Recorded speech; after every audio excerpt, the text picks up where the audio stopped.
Sa 3 ka tuig, ang Tourism Office nangin isa na gid ka-established nga opisina tungod sa gintigayon nga personal structure, kung sa diin may 5 ka regular na empleyado sa pamuno ka head of office. Ang next in rank, 3 pa ka regular employees, 1 ka casual, kag 3 ka job orders. Ang mga existing nga organisasyon related sa tourism pareho kang Miag-Aw Weavers Association,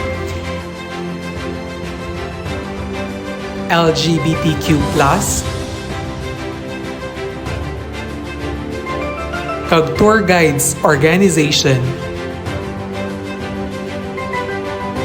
Ginpadayon kagintawan pagid kang raka nga benepisyo pareho kang paghatag kang 100 tirals sa lain-lain nga weaving centers. Mga materyales sa paghabol pareho kang binting, sulod kag hilo. Cash assistance kag mga trainings nga gakaangat sa anda kinahanglanan. May organisasyon nga nagasuporta sa sari-sari nga aktibidades kang turismo. Ang Miag-Aw Salakayan Incorporated, kag may mga gindugang pagid nga mga organisasyon pareho kang Miag-Aw iFilm, isa ka organisasyon ka mga local filmmakers. Dugang pagid ang Miag-Aw Karay Arts Collective, kung sa diin isa dya ka organisasyon nga makabulig engganyo kaaten local visual artists nga ipakita ang anda talent sa sining. Man nga mga trainings ang gintigayon ka-opisina sa 3 ka tuig. Sayaw Hablon Training.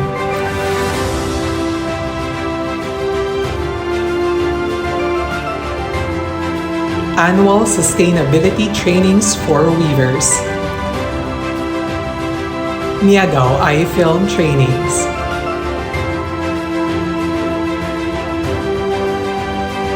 Tourism Statistics and Accreditation Trainings. Filipino Brand of Service Excellence Trainings. Basic Life Support Training for Tour Guides. Stone Conservation and Restoration of Miag-Aw Church Workshop. From Loom to Fashion, a collaborative workshop on Hablon products. Tourism Orientation and Appreciation.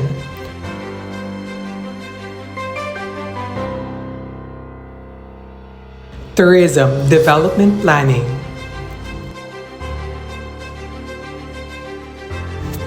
Saraman sa mga programa katurismo, amo ang mas makilala pa ang banwa kang Miag-Aw kag mas manginmayad ang ekonomiya kang banwa paagi sa tuig-tuig nga paghiwat ka mga aktibidades.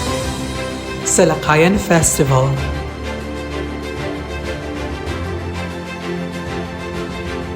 Semana Santa.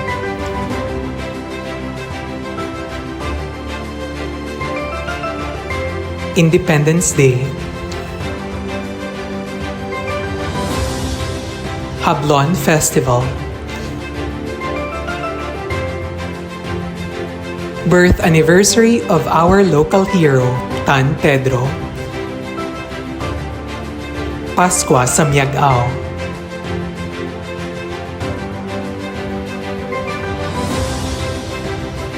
Rizal Day.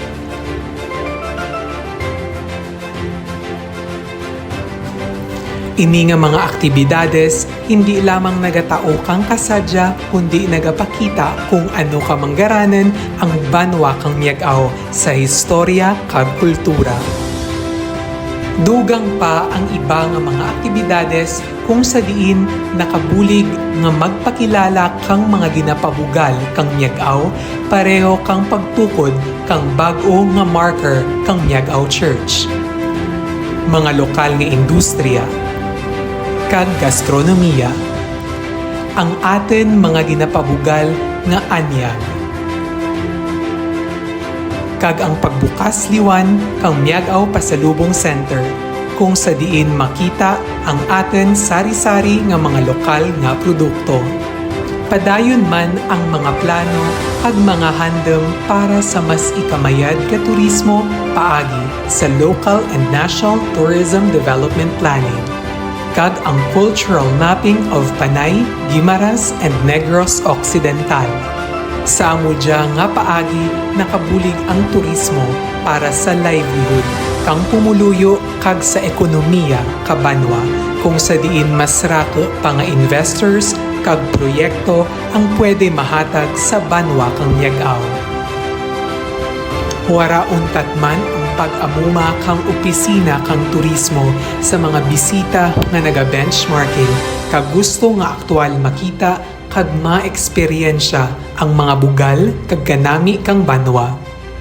Labi na gid kang napilian ang yag-aw bilang sara sa mga banwa dya sa Pilipinas kung sa diin ginhiwat ang Philippine Experience Caravan, sara sa pinakabahal nga event kang Department of Tourism, kung sa diin masobra sa 100 ka mga media kag social influencers ang nagbisita para makita kag mabuligan mapakilala ang banwa. Dugang pa nga may gintukod nga tourism FB page kung sa diin makatao kang updates kag rako pa nga impormasyon sa mas malapad nga market paagi sa social media. May naubra man nga mga tourism brochures, tourism maps, kag tourism circuits kung sa diin mas nagtao ka mas hapes nga access sa mga turista nga gusto magbisita sa Miag-aw. Trade fairs and exhibits, National Arts and Crafts Fair 2024, Worldbex,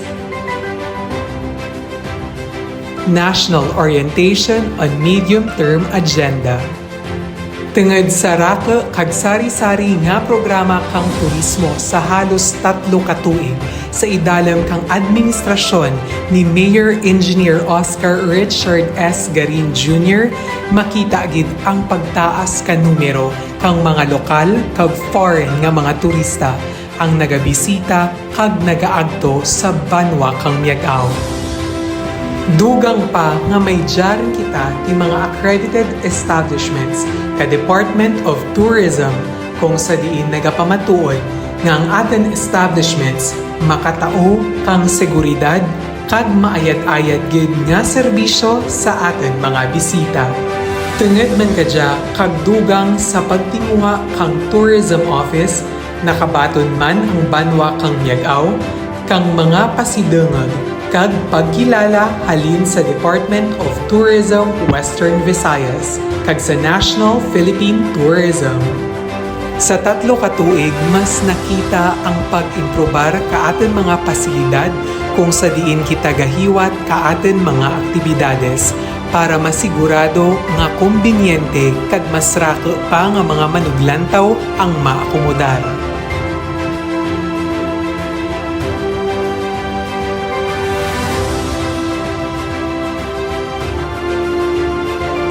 May mga dugang man nga infrastruktura kung sa diin nangin aragtunan man kang mga lokal kag turista.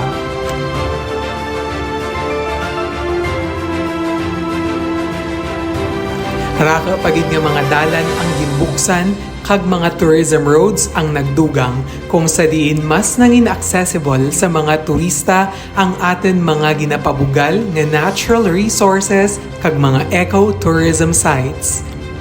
Nangin madinalagon ang turismo kang Miag-aw tungod sa bahal gid nga suporta kag bulig kang aten Mayor, Honorable Engineer Oscar Richard S. Garin Jr. kag ang ana administrasyon. Raka gid ang mga developments ang natabo halin sa aktibidades, infrastruktura, kag mga programa nga nakabulig gid sa mga pumuluyo kag nakatao kang progreso para mas makilala pa ang banwa kang Miag-aw. Kami sa Opisina ka Turismo magapadayon nga magtinguha para sa progresibo kag masanyog nga turismo kang Miag-aw. Mabuhay!